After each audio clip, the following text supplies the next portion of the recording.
The yen is getting extremely weak. We are seeing the Bank of Japan take an approach that most economies are not taking. Are we in for manipulation from the Bank of Japan? Is the yen going to be manipulated? This is exactly what I'm going to cover in this video. And we're going to talk about what is going to happen with the yen. So if you're a yen trader or trade any pair against the yen, I highly advise you to watch this video. Fundamental understanding of the yen is extremely important. It gives us huge opportunity. And so that's exactly what I'm going to cover in this video. It's going to be a very informative video. So with that being said, let's get straight into the video.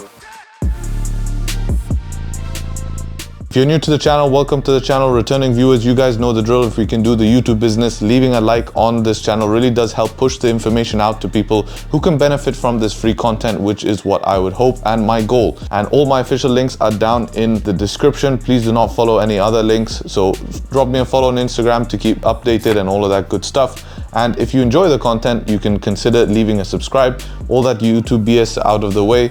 Let's get into this video and hope you guys enjoy it. All right, so are we going to be manipulated here on the JPY? So as we may know or may not know, that the JPY likes to do frequent interventions, and this is because their currency is long-term being weak due to their de-inflation problem with the economy. We see all around the world, all different currencies having an inflation problem. We see inflation rates being high, and in turn, their interest rates, as we can see around the board here, is at 5.5, 5.25, 5% around the board, whereas the JPY is holding negative interest rates because their inflation is below 2% and they want to hold steady inflation above 2%. So they're encouraging spending in the country by running low interest rates here. So that is exactly why we are seeing the weakness. Now, are we in the next couple of weeks, the next couple of months, to see some sort of manipulation where they buy up their currency in order to temporarily strengthen it? We saw that on USD JPY. Every time we pop up to these levels here, every time we pop up to the 151, 152, we were seeing yen strength come back in due to their MOF doing stealth currency buys. They buy up their currency. So this is what I want to discuss in this video, is that we need to be watching what they are up to. We need to be watching the Bank of Japan. We need to be watching what speeches are coming out about employment and wage growth, right? If we see wage growth becoming more positive, market is going to pre-run. They're going to price in that interest rates should start to creep up again, even though the economy is not ready for interest rates to creep up. And reason being is they still have a deflation problem here, right? So what we need to watch is we need to be watching the USD JPY right here, watching these levels. Once we start to breach 152, that is where we need to be cautious that there might be intervention here. And in this video, I'm going to also discuss how that can be opportunity, not something scary. So obviously, these are the levels of caution. This is why I'm making this video, to give you guys a warning. If you're trading the JPY, watch for these levels here, right? The same thing, the one I like to use is the JPY here. Every time that JPY pushes on new lows here, we see Japanese strength coming here through interventions, through speeches, not speeches, but announcements that support the strength of the currency, which in this case could be stuff such as wage growth or an idea of what they want to do with their monetary policy. Any type of that we could see kind of buy the rumor, sell the news type event, right? Where we see temporary strength come back in the yen. And the closer we inch towards these lows here, the closer we get to a potential area where they could start to intervene. Now, looking back at GJ here on the weekly time frame, we do have room here. We do have room to fill up a weekly range. So I am still bullish on GJ. GJ has been on a massive rally all the way since 2020 here, and has been continued to push bullish as the Japanese yen has continued to be weak here. But as we start to push higher and higher here, we get to stages where we could see, as we saw at the end of last year, the Bank of Japan start to hint at what? They started to hint that, hey, we want to change monetary policy and start to go from a negative interest rate environment to a positive interest rate environment. And the whole trading sphere has been looking for what? That monumental shift, that lifetime trade where you get the shift of direction and end up being in that type of scenario where we get this type of scenario down here. But the economy is not ready.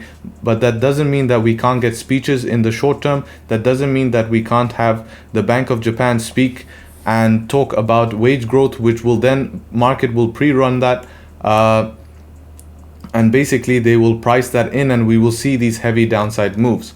So when we get to these levels, we just need to proceed with caution, maybe wait to trade after the interventions, and until we see actual facts come out that support, right? And this is something people say we don't need fundamentals to trade, but fundamentals is important. When we actually see information come out that supports the Bank of Japan changing policy and the yen strengthening and seeing weakness from the Bank of England, that is when we can rely on price doing what? Where we can rely on price actually having a pullback that ends up being some type of reversal instead of just a pullback that's going to give opportunity. And that's the next part I want to talk about in this video, is that most of these pullbacks will be opportunity because macro time frame, we are bullish here. We are bullish. Everyone has been trying to short GJ, and these massive events here, such as this, which has been speeches from the Bank of Japan and interventions here, a bit of both, right? We see that end up being buying opportunities, and everything just form higher lows or consolidation to continue bullish. This was double. We saw speeches about policy change, and then suddenly an intervention at the end of it, which just ended up retesting to give us upside continuation eventually. So this can only create ranges for us that are tradable in the future. And if you go back in history, you will see that every type of event supports, right? So this event doesn't support, we end up in a downtrend. But when we have an event that doesn't support higher time frame going bearish, this could be opportunity. Now, that doesn't, we can't predict when these interventions happen because they're random buying schemes, which is one of the major problems and is why I'm making this video. So you guys better keep informed, read what the Bank of Japan are saying just to be sure, and watch the levels on GIXI, watch the levels on USD/JPY. Once we start crossing these levels, that's where we can find some friction. That's where we could potentially start to see those pullbacks happen. But for now, everything is pointing bullish here, and there's nothing really much to worry about until we start to see those levels met. So for me, higher time frame, I'm bullish, but this could be potential manipulation that we could see happen as we start to push higher. That now doesn't also mean to try short this, because calling tops and bottoms is career ending moves. But I wanted you to make this video a little bit of a fundamental video, giving you an overview of what potentially could happen here on the yen. It's a very short video here, just a quick overview, nothing too in-depth here. I do have an in-depth video that I have talked about, but that goes in real in-depth that I speak about in my Discord private group. If that's the type of thing you're interested in, I'm very interested in fundamentals, as this gives me better understanding of the asset I am trading. So for all of you yen traders, stay safe, make sure to check out these levels and watch what happens. But in the meantime here, yen is continuing to be weak, and there's no reason otherwise to look otherwise until proven through data and statistics. So hope that this video has helped, hope this has brought some clarity. And yeah, if you did enjoy the video, make sure to leave a subscribe, make sure to press the like. You guys know the drill. I read all your comments, let me know what you think.